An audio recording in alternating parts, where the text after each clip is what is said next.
Good morning, good afternoon.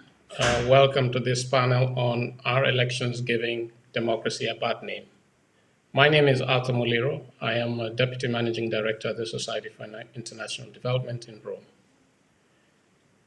Elections are an important pillar of any democracy, and the right to vote is something that all citizens must not take lightly. And the duty to protect that vote is also an important democratic imperative. However, there is an emerging and rapidly entrenching notion in Africa that electors or voters no longer decide who their leaders are, whether it is in party primaries or in the general election itself. That our elections are decided either by unaccountable party barons or manipulated electoral management agencies, or by other forces, technology and data companies, or even in extreme cases by the courts.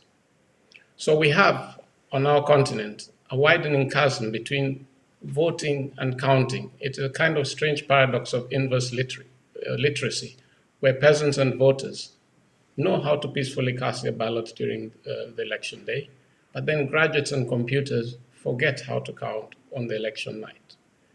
There is an urgency in changing this perception and to be able to reclaim and reaffirm public faith in electoral politics. Because what is happening as people begin to see that elections are not being able to deliver what they, in their own viewpoints, believe should be the outcome, are choosing to vote with their feet, not necessarily participating in the democratic process. Today we have a panel of two very distinguished individuals. We have Dr. Seema Shah, who is an expert on election integrity with the African Center for Governance in Nairobi, Kenya. And she has had experience with the Kenyan elections in 2013 and 2017. And she will be sharing with us her insights on what she has learned from that experience and how this could be used to improve the performance of future elections in our countries. The second panelist is somebody whose face might have been very familiar on our TV screens in recent weeks and months, Mr. Tundu Lissu, Vice Chair of the CHADEMA party in Tanzania, and presidential candidate in the just concluded 2020 general elections in Tanzania, where he conceded to the current president, John Pombe Magufuli, who swore himself in on this government a few weeks ago. So I'd like us to start off the conversation. Dr. Shah, perhaps if you could just share with us your own journey in this process and where you're coming from and what you have seen in terms of the election management process and how we can build on that. So when I was thinking about how to answer the question that has been posed to this panel, do elections give democracy a bad name? I thought it would be useful to start just by grounding us in what we mean by electoral integrity and elections, and then look at what we've been seeing recently in the region, and then ending with some ideas about how to move forward. So an election is, at its core, regardless of how it's structured, a mechanism through which people can speak, be heard, and affect change. But the way an election is set up and carried out has a direct bearing on who can speak, whose voices are actually heard in a meaningful way, and whose voices have the power to motivate change. As we know from elections all over the world, this can differ widely,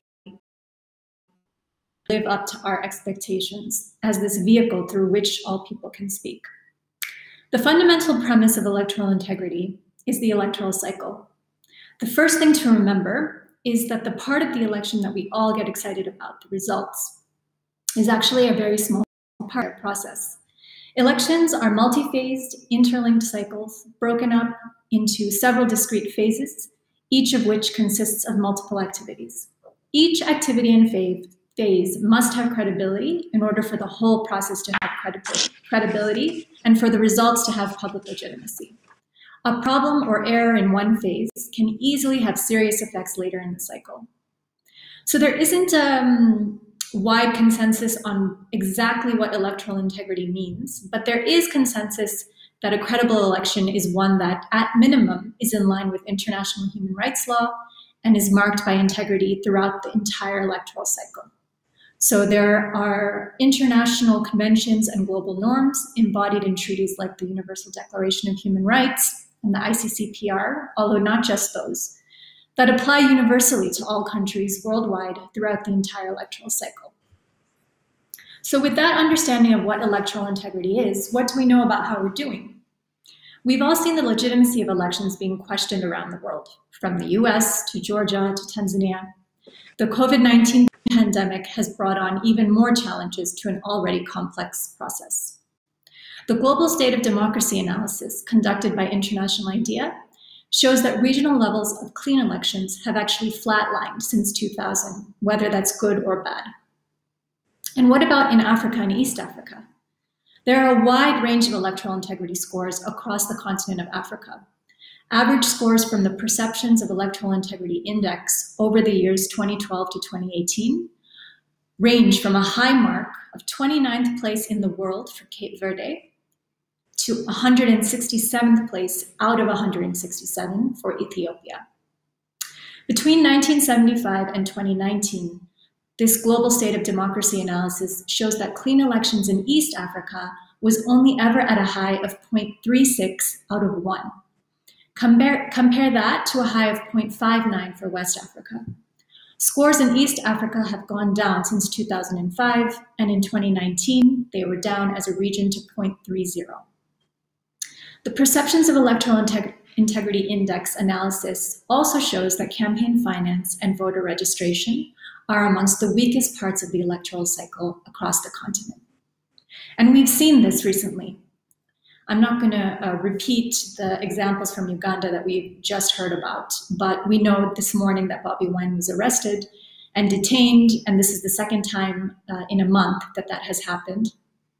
And this comes in the aftermath of the past several years since 2005, when Museveni repealed term limits and age limits for the presidency, allowing himself to run now for a 6th term. Kenya's last elections were in 2017. The pre-election phase of the first election that year, which was later annulled in a landmark decision by the Supreme Court, was marked by the murder of the IEBC's head of IT, the man who was in charge of a new system that, if it had functioned properly, would have allowed the public to see polling station results online in a way that would allow them to track the results themselves and verify the count. There were multiple unresolved issues with voter registration, including a discriminatory ID requirement, continued use of the infamous Green Book, and of course, most controversial were the results forms, which in the first election were found to have been non-verifiable, and in the second election were found to be different online than they were in the IEBC's possession. In Tanzania, which held elections quite recently, I think my co-panelists can speak to this much more eloquently than I can, but just as an overview, some of the analysis that's come out has shown that there were reports of harassment, of course, of opposition politicians, arrests of civil society critics, cowing of the media, barriers to opposition rallies and actions, and as voting started, the government shut down the internet, believed to have been done as a way to frustrate both young people and those in urban areas, both considered strongholds for the opposition. Civil society and the opposition have cried foul for all those reasons, as well as for what they say was ballot box stuffing, pre-marked ballots, and the inability of the opposition polling agents to access some 60,000 polling stations. Elections may be the cornerstone of democracy, but credible elections are not possible without the supporting architecture of a strong democracy, and countries in the region are struggling to maintain strong democratic institutions. Freedom House analysis shows that only 20% of African countries became stronger between 2019 and 2020, compared to 41% becoming less free in the same amount of time. The Global State of Democracy analysis shows that the trend for fundamental rights in East Africa has been consistently lower than Africa as a whole over time. This is the same for representative government, checks on government, and civil society participation. So I don't think elections give democracy a bad name, but I think the way that we practice democracy today actually gives elections a bad name. It's worth mentioning that the two main treaties governing elections and democracy on the continent, the Declaration on the Principles Governing Democratic elections and the African Charter on Democracy, Elections, and Governance lay out basic standards for how we conduct elections. But it's notable, these are really limited. They see elections in a very narrow way, and they allow states a lot of leeway to justify certain types of exclusion and allow states to prioritize an elite-centered rather than a voter-centered approach to elections. Without a more robust overarching framework, as a kind of credible minimum standard, it's difficult to start to foster consensus on norms. And yet having regional norms is important because to have public legitimacy, elections and the rules that govern them must have public ownership. So what can we do now? What can we do to make elections more democratic? The first thing I think, which is really important to emphasize, is to empower citizens to be involved throughout the entire electoral cycle. So we've seen already that coalitions in Tanzania and Kenya are well known for their independent monitoring, advocacy, analysis, and legal reform successes. Whatever we can do to strengthen these coalitions, we should do. In 2017 and in other elections as well, we've seen citizens across Africa and across East Africa using social media to share results and to verify counts. The more citizens are involved and feel ownership of their processes, the more accountability there will be. In fact, one of the reasons the Kenyan Supreme Court gave for annulling results in 2017 was that the Electoral Commission had failed to facilitate a mechanism through which the public could independently verify the vote. We also need to increase a focus on inclusivity in elections. So how can we change electoral systems to really give power to the vote? We might consider things like ranked systems, which have gotten a lot of attention for their ability to moderate political extremes. We need to focus on campaign finance regulation so that everyone has a fair chance to participate, whether as a candidate or as a voter. Part of the reason we have the issues we have is because the amount of money needed to run for election automatically excludes the large majority of people. And we have to democratize our political parties so that they are more genuinely representative of the people they claim to represent. Finally, it's worth remembering the courts. In Kenya and Malawi, domestic courts overturned election results when given sufficient evidence of irregularities. And at the regional level as well, there is demonstrable evidence of deep thinking about what electoral integrity means. I'll just give one example of a case, which is the Open Society Justice Initiative v. Côte d'Ivoire. The African Commission took on the issue of citizenship in this case, determining that rules about candidate eligibility must reflect an understanding of a country's particular context and history. This ruling was really significant. It contextualized the nuances within which elections in the region take place. The Commission's ruling is an example of a key principle of electoral integrity. Credible elections require much more than the right to vote and the right to run for office. In this case, credible elections require a set of rules that accurately acknowledges and integrates unique aspects of national identity. There are lots of other examples we don't have time to go into, but I think overall we have a long way to go in terms of electoral integrity in the region, but there's also a lot of hope. Hope for contextualized electoral integrity in East Africa. Thank you. Thank you very much, Dr. Shah, for that interesting expose. Mr. Lissu, taking on from what Dr. Shah has introduced us to, what do you think are the norms that are underpinning the electoral processes in our countries, and why are they not shared? Or what is the problem around the norms? Because I think that is also what sets up the architecture that is shared and that people believe in. Why is this not working in our countries?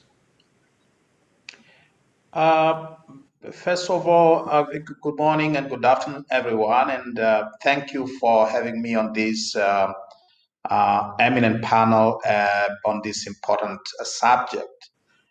The problem, as I see it, with regard to the norms, is that our countries have not fully democratized their structures to bring them into conformity with international standards and international best practices. Speaking strictly of my country, of Tanzania, the system that we have, our electoral system, has fundamentally remained what it was during the 30-year period when the country was under one-party rule. The president, who has always been the chairperson of the ruling party, appoints the commissioners, appoints the chairperson, vice chairperson, and all commissioners of the electoral commission, appoints the chief executive officer of the electoral commission, appoints all the returning officers who conduct elections in constituencies, and everybody who is part and parcel of the electoral machinery is an appointee of the government and essentially ultimately accountable. In many cases, the candidate, as in the recent case. So you have rules of the game which have remained unchanged from the days of the dark days of one-party rule. But that is not all. Our state, if you look at the Tanzanian state, has largely remained what it was during the colonial period, an absolutely repressive apparatus that is not accountable to the citizenry, to representative organs, that does not allow for democracy, does not allow any form of accountability. And this machinery of the state is brought into play during elections with devastating consequences. So you have the recent case in Tanzania of the armed forces, the defense forces, the security intelligence apparatus, and the entire government machinery brought to bear against the opposition to make sure that the ruling party and the president wins. So the problem is essentially that the state has not been democratized to be able to play an impartial role during the election time. And again, speaking specifically of Tanzania, which I know best, I have been a participant in the general elections since the first multi-party election in 1995.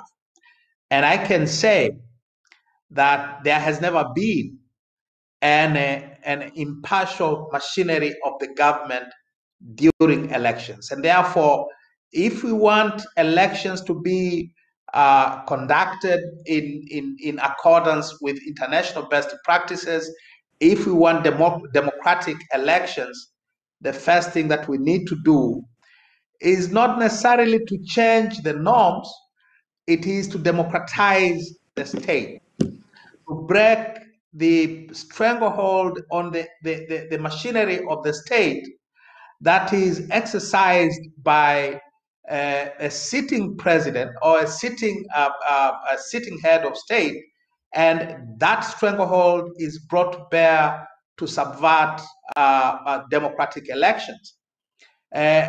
What we have gives a lot of credence to what Joseph Stalin is reputed to have said, that the people who vote decide nothing, but the people who count the vote decide everything.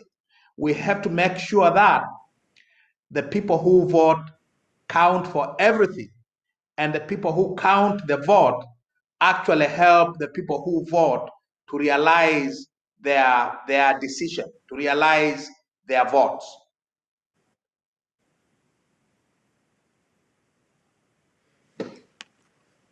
Thank you very much, Mr. Lissu. I'd like to open up now to both of you. In looking at the elections and the way we conduct elections, there's been a huge reliance on technology, and we've been told that technology is going to address and probably resolve all of these little issues that we have seen with regard to counting stage of things. Dr. Shah, what's your take on this? And should we rely less on technology and go back more to counting hand, printed ballots and stuff like that? Well, first, I think it's important to point out that there are lots of countries that are actually going back to manual casting of ballots and manual counting, because there's so much suspicion around the integrity of electronic systems and the sort of what we've seen around the world in terms of infiltration by outside actors into elections using digital hacking and things like that.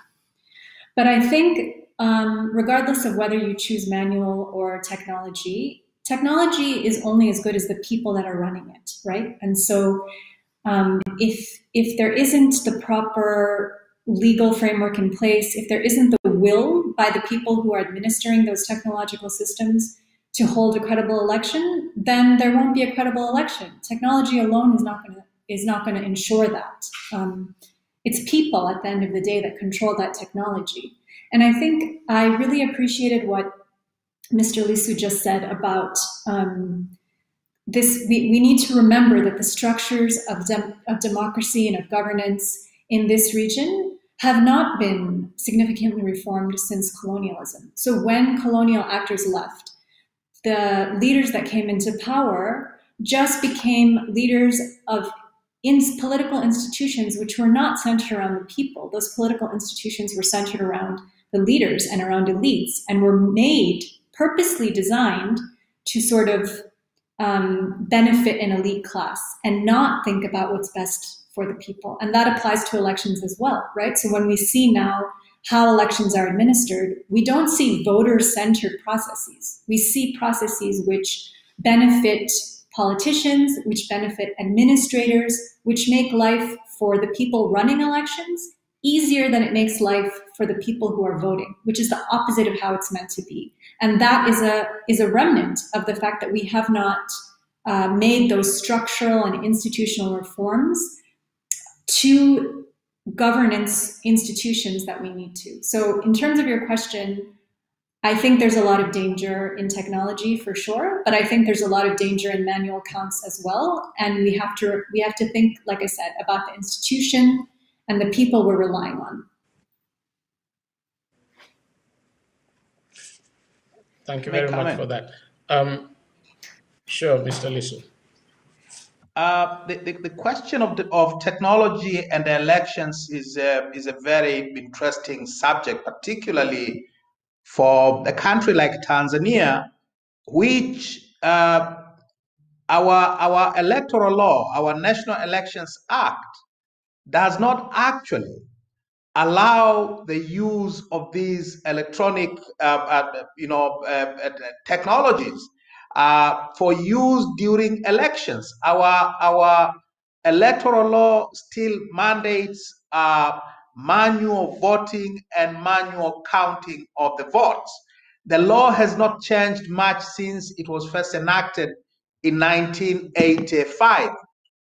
However, during the process of tallying of results, particularly for parliamentary and presidential elections, especially when the results are being transmitted by the returning officers to the commission, they are transmitted through modern information technologies. And I think that is where the biggest problem as far as technology is concerned is located, because a candidate or a party agent sitting in a constituency, a tallying center, and who sees these results being put into an electronic machine cannot tell whether what is sent through what he sees in his presence at the constituency tallying center is what is received by the commission seated in Dar es Salaam. And during this process of transmission from the constituency tallying center to Dar es Salaam, to wherever the national tallying center is, there is a lot of data tricks that can be done here, there. And therefore, even in cases in Tanzania where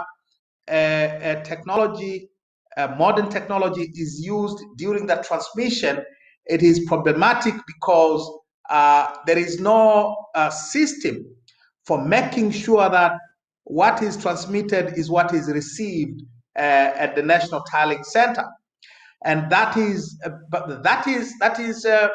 to say nothing of the fact that the process itself is actually illegal. It is not provided for by statute.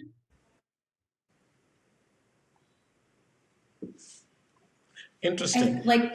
Yes, Dr. Shah. I think, of course, it's true that when you don't have the legal framework to regulate the way technology is used, that is a big problem. But what we've seen in Kenya, where we have one of the most progressive constitutions in the world and where the electoral laws are actually quite robust, it doesn't make a difference. Because again, if the people that are meant to enforce those laws are not going to do the work of enforcing, there are always ways to find even legal loopholes, right? And so, you know, in Kenya, they developed a huge set of structures around regulating technology. And they had this great idea in 2017 to put the results forms online so that people can see them. And then just before election day, the head of IT is murdered.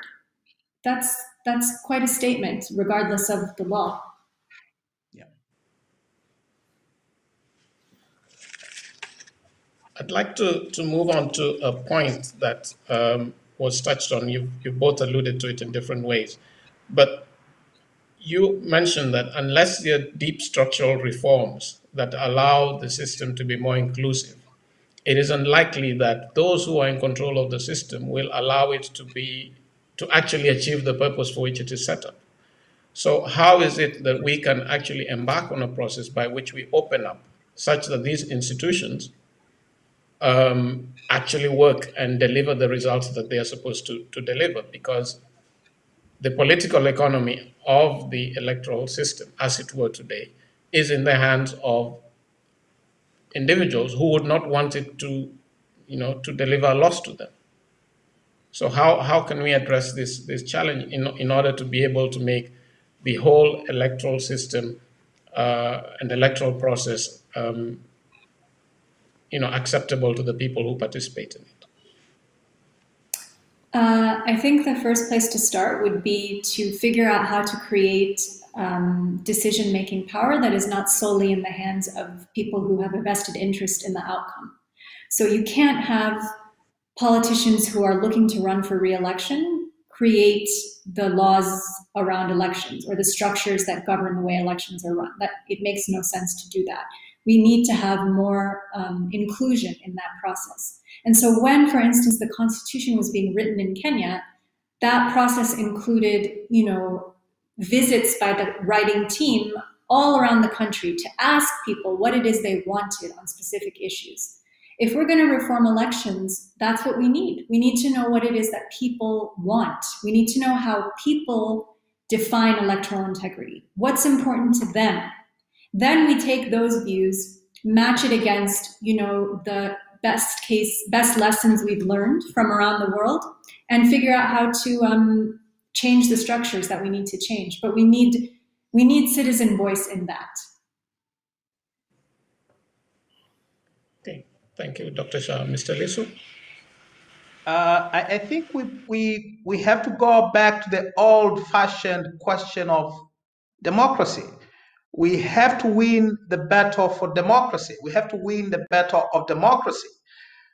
You will not have democratic elections if you do not have a democratic state. And a democratic state it is always created through a process of social and political struggles. We have to mobilize our citizens. We have to mobilize our populations to democratize our societies and our politics, to make sure that those in power are controlled. Specifically with regard to, I think, Tanzania and Uganda particularly. Kenya has traveled some ways in that direction. We need to deal with the question of the presidency.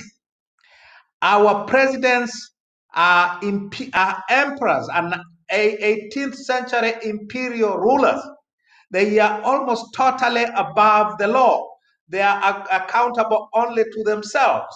The powers that the president of Tanzania enjoys today are what Mwalimu Nyerere, our first president, described in 1978 as powers to be a dictator. Those constitutional and political powers have to be dealt with. We cannot have democratic elections if we continue having these imperial presidents. And therefore, we have to go back to the question of democracy. We have to win the battle of democracy. We have to break the colonial legacy in our institutions.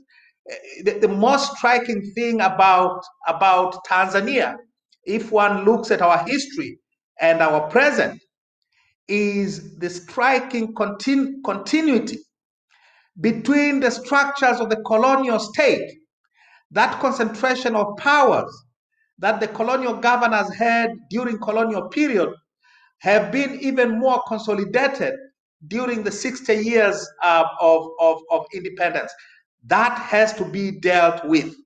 And therefore, to create those institutions which will allow for free, fair, and credible elections, which will allow for integrity in our elections, we must deal with this colonial legacy of a state which is essentially a continuation of colonial despotism. If we don't do that, elections will continue to give the democracy a bad name.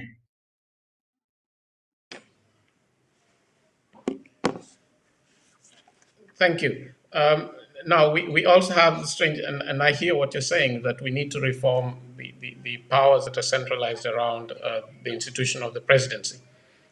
But, and this is a question that I think many people ask, and they say, well, those powers are to be reformed until the next person, the one who is complaining about them, when he or she gets into office, then has no desire to reform them, because they provide them with such an ample, almost endless, boundless set of powers. So is there any guarantee, and particularly when you're speaking to the voters, that they see a desire to actually reform these institutions? Because there seems to be when people are on the outside, it's easier to say, well, the system doesn't work. But when on the other side, then suddenly the system is all fine and dandy. There's nothing to be reformed. How do you address this this challenge? Well, I think again. Sorry, go ahead. I understand the argument, and it is a very valid argument, that you cannot inherit the powers of the state as it is and hope that you will use it for democratic purposes. The state is itself a problem. The nature of the power is itself a problem. It must be democratized. It must be broken up and reconstituted anew on more democratic lines before it can be used to ensure that democratic elections take place. So I agree with the observation, with the argument that you make noises when you are on the outside, but when you enter you wear those shoes, then you realize how comfortable they are. Then you don't want to relinquish your newly found privileges. And therefore, the question is to change those shoes. They are too comfortable for whoever wears them. So the point is to make sure that the privileges that go with being a president are not there in the first place. That's why I say we have to deal with the fundamental question of democracy. the concentration of powers in the state and within the state in the office of the president needs to be addressed so that whoever comes to power through elections does not have these almost unlimited powers which then becomes very difficult to resist the temptation to use them to remain in power. So we have to change the system itself. We had to change the nature of the presidency so that it does not have these temptations. Thank And I you. think the Malawians are showing a very good example in what they are doing currently. President Lazarus Chakwera has just said that the country is embarking on constitutional reforms to clip the wings of the presidency. That is the way to go.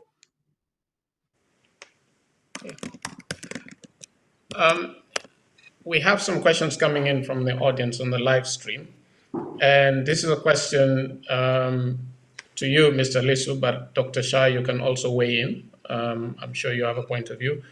And the question goes, when structures that run the elections are so compromised because the incumbent party has such control over the selection of electoral officers, what is the point of getting involved? Does this not legitimize the elections?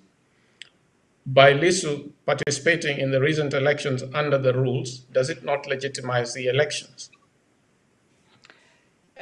Participating does not necessarily legitimize the elections.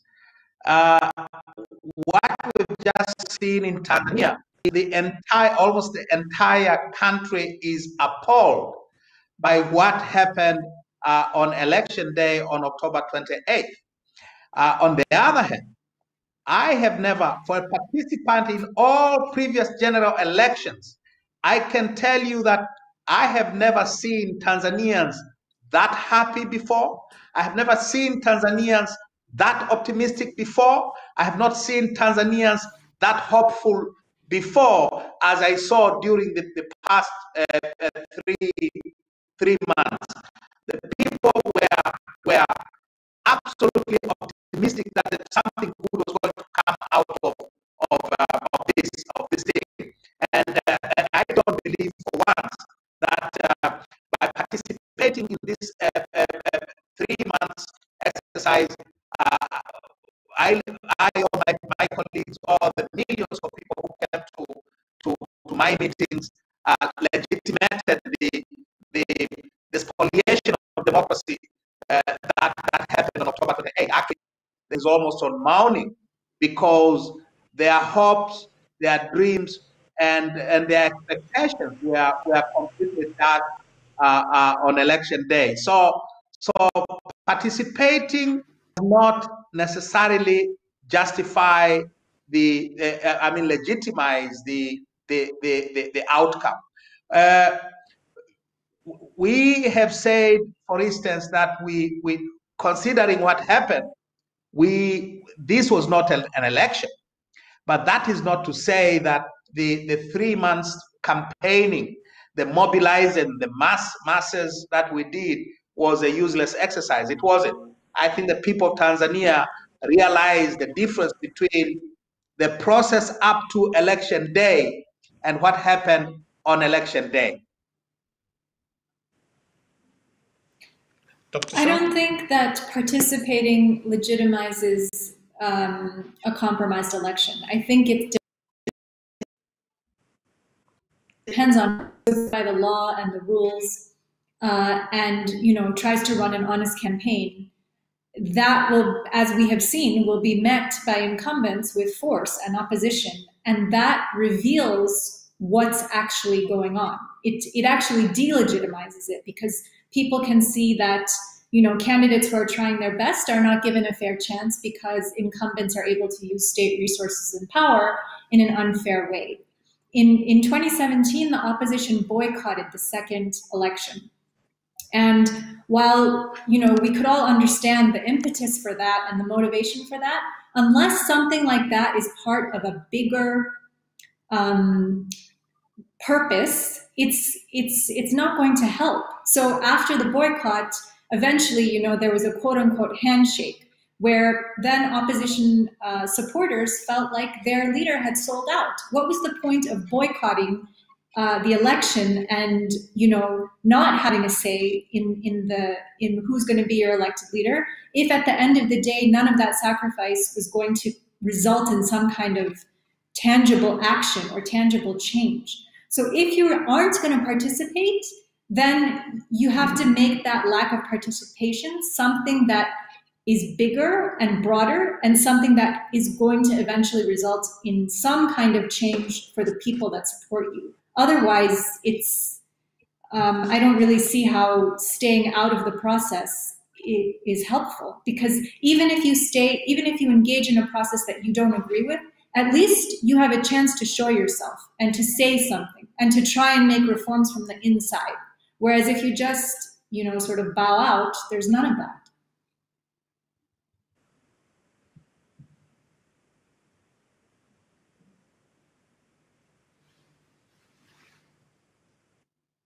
Yeah.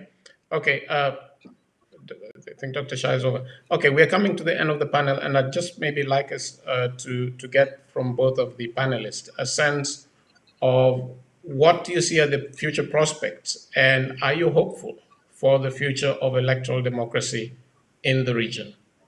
Let's start with you, Dr. Shah.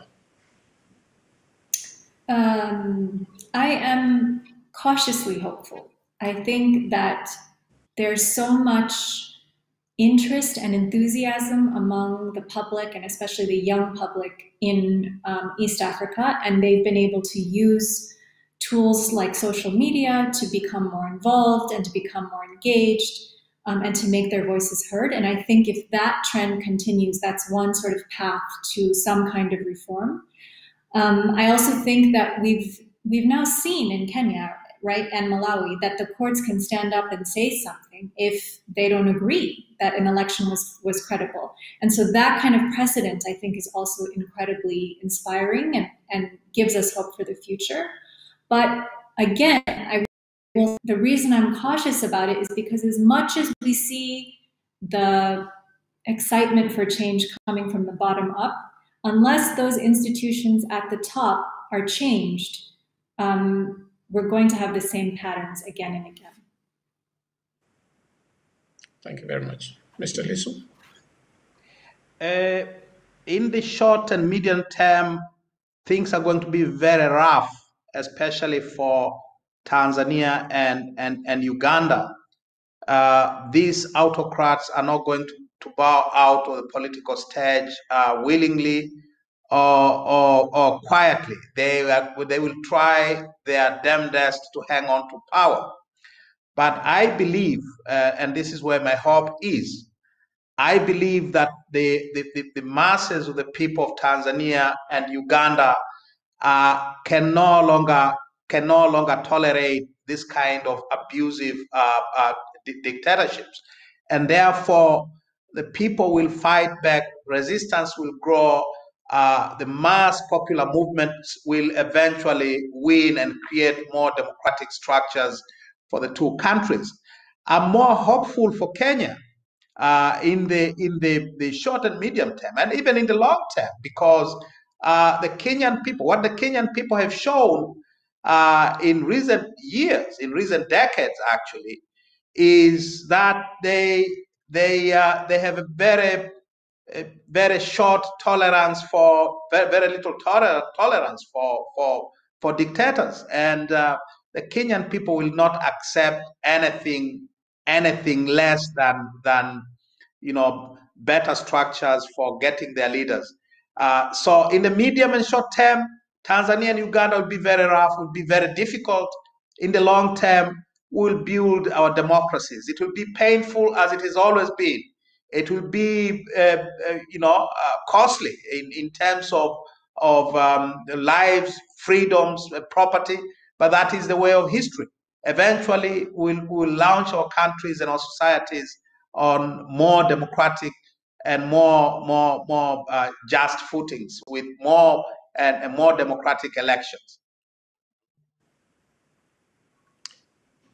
Thank you very much. I would like to thank both of you for your time and the opinions that you have shared. I believe personally that we have no choice as a region other than to build on the various democratic structures, the foundations that we have.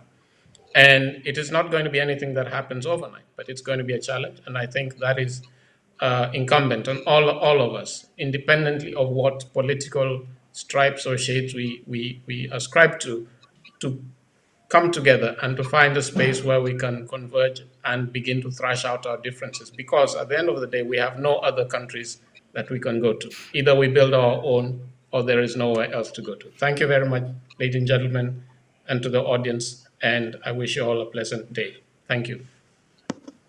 Thank you. Thank you, Thanks. Arthur.